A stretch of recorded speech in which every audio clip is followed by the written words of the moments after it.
Imagine this for a second. A democracy, right? One built on that core idea, that fundamental principle of a peaceful transfer of power. Now imagine it pushed, like, right to the absolute edge. What actually happens when a leader, someone holding the incredible power of the presidency, just refuses to accept an election result, or maybe even the basic reality that they lost? It's a pretty unsettling question, and it's exactly what we're diving into today. Welcome. We're doing a deep exploration of Michael Wolff's book, Landslide, The Final Days of the Trump Presidency. And this isn't just some political commentary. It's serious nonfiction journalism. It's known for that kind of fly-on-the-wall style, giving you a really unvarnished look at, well, a pretty chaotic time. And just so you know, you are experiencing a unique two-host AI conversation. This is powered by Google's NotebookLM, and it's really designed for a deeper, more dynamic kind of book analysis. Okay, so our mission here is really get into this book. It chronicles, like, step by step, those final months of the Trump presidency, which were, let's face it, chaotic and totally unprecedented. We're talking everything from, the end of the campaign, then these massive challenges to the election results, that historic riot at the Capitol, and even a second impeachment. Just incredible stuff. And Wolff, he jumps right in from the very beginning. He paints this picture of the Oval Office late in the 2020 campaign. He says it had turned into this almost bizarre place. He famously called it a Star Wars bar scene. Yeah, that image, the Star Wars bar scene, it's really powerful, isn't it? It hits you straight away. It's not just saying it was messy. It signals this deep, deep state of disarray, right? Like inside the White House itself, it suggests that, the traditional order, the normal way of doing things wasn't just gone. It felt like the accepted rules, the norms were being actively kind of smashed apart. It's more than just simple chaos. It really implies a breakdown of the very structures that are supposed to, well, contain power. And that sets you up as the listener for this really unflinching look at how far things went, how far beyond the usual democratic limits the presidency was pushed then. It's a crucial starting point for understanding the challenges to stability, to governance itself, that the book really digs into. And challenges there certainly were. Wolff points to a specific moment, doesn't he? Election night, as when the sort of unraveling really kicked off. He describes this key moment, almost surreal, where Rudy Giuliani is urging Trump, declare victory now, across all the swing states. Forget the actual vote counts coming in. Exactly. And that decision, that urging, yeah, it seems like that really set the whole chain of events in motion for the next few weeks. Yeah, that early call was it was way more than just a bad tactic. It basically laid the groundwork, the entire premise for everything that followed. The book goes into painstaking detail about how this set the tone, how it led straight into this period just dominated by, well, increasingly fantastic and unsubstantiated theories, as Wolff puts it, about massive voter fraud. And these theories, often pushed hard by Trump's legal team, they weren't just ideas being floated. They became the only story allowed inside the White House bubble. Wolff calls it a descent, a fall into desperation and delusion. And it was apparently so intense, so detached from reality that many senior aides, senior staff, they saw where it was heading and just felt they had to get out. They abandoned ship. It paints this picture of a White House where the very foundations were cracking under the pressure of a loss that just wouldn't be acknowledged. Okay, so if the foundation's cracking, who's holding the hammer? Wolff really focuses on the key players who were sort of enabling this chaos, right? Donald Trump obviously is central. He's portrayed as becoming more and more detached from reality, kind of presiding over this mess, but crucially surrounded by this inner circle. Loyalists, sycophants, people telling him what he wanted to hear, feeding him those alternative facts. And that portrayal of Trump, it brings up a really interesting, maybe even controversial point that Wolff tackles head on. It's about intent. Yeah. The book suggests that in those final really intense days, Trump maybe lacked the ability to form what Wolff calls coherent intent, that he was acting more out of mania and irrationality. Right, which is a really provocative idea. It is, but Wolff kind of argues that accusing him of intending something specific, like an insurrection, might actually be giving him too much credit. It implies a level of, rational planning, connecting cause and effect that Wolff, based on his reporting, suggests Trump just didn't have in that particular moment. Huh.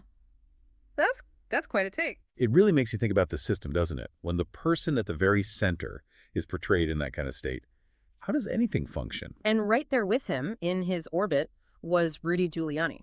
Wolff paints him as a really key instigator, especially after the election. He was the one pushing that early victory call, and then he led those very public legal challenges, the ones built on theories that most people saw as pretty outlandish conspiracies. Yeah, the portrayal of Giuliani is quite stark. It really is.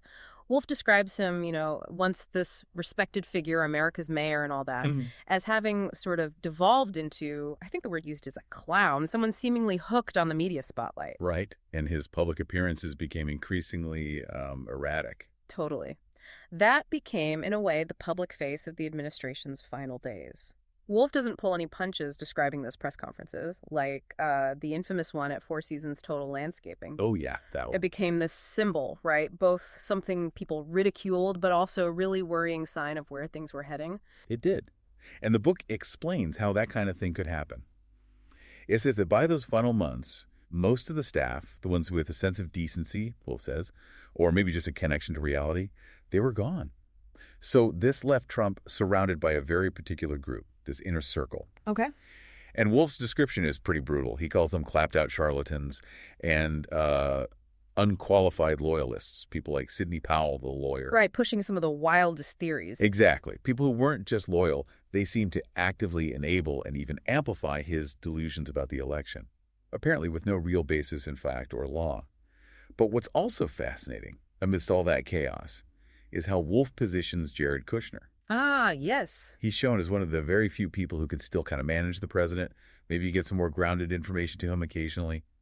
But always, Wolff suggests, while making sure his own hands stayed clean through all the turmoil and the legal stuff. So managing the chaos while staying above it, in a way. That's the impression, yeah. Yeah. It's a really interesting contrast, seeing how different people navigated that kind of extreme pressure cooker environment. And all this pressure, all this denial, this chaos, it just keeps building, doesn't it? Right up to the book's climax, January 6th, 2021. Wolff gives you this incredibly detailed, almost like you're right there, a front row seat to the decision-making. Or maybe, more accurately, the shocking lack of decision-making. Right. That ultimately led to the storming of the Capitol building. That whole sequence, the narrative, just pulls you into those hours as everything unfolds. It's gripping stuff. It really is. And what's powerful is how Wolff then draws a direct line from that day, from that cataclysmic event, straight into the final act, the riveting final act, he calls it. Yeah. The second impeachment trial. The book really gets into the weeds there. The frantic machinations, the last-minute scrambling, the changes in legal strategy as Trump's team tried to deal with these unprecedented proceedings. It paints this really vivid picture of a White House, basically in its death throes, just grappling with the massive fallout, legal and political, from January 6th. Wolff captures that feeling, that palpable sense of just chaos and desperation as they tried to handle the immediate aftermath and this looming impeachment. Okay, maybe let's pause for a second. For those looking for more in-depth analysis like this, designed to spark reflection and clear thinking, remember to check out Mindful Moments. It's our YouTube channel offering AI book analysis just like this. Worth a look if you want to keep exploring these ideas.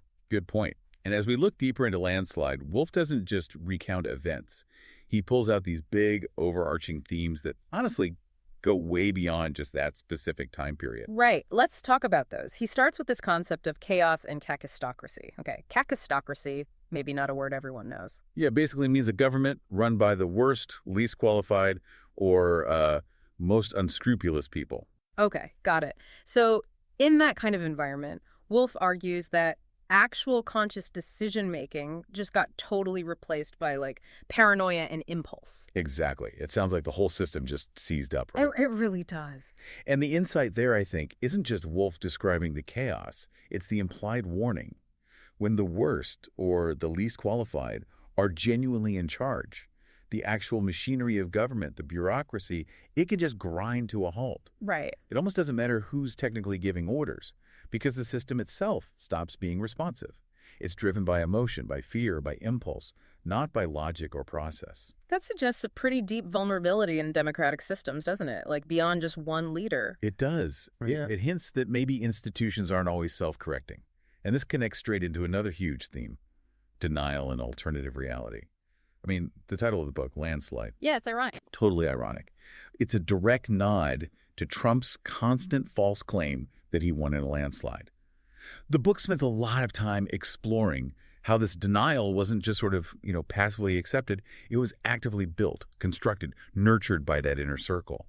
They essentially built this alternative reality around him to shield him from, well, the truth, Mm-hmm. and particularly from any accountability, too. It created this bubble, Yep. impermeable. Facts from the outside just couldn't get in. The only truth allowed was the one that fit the narrative. Which makes you really wonder about the people inside that bubble. What was motivating them? Wolff keeps coming back to this theme of loyalty and fear among the staff who remained. Mm-hmm. He digs into that question.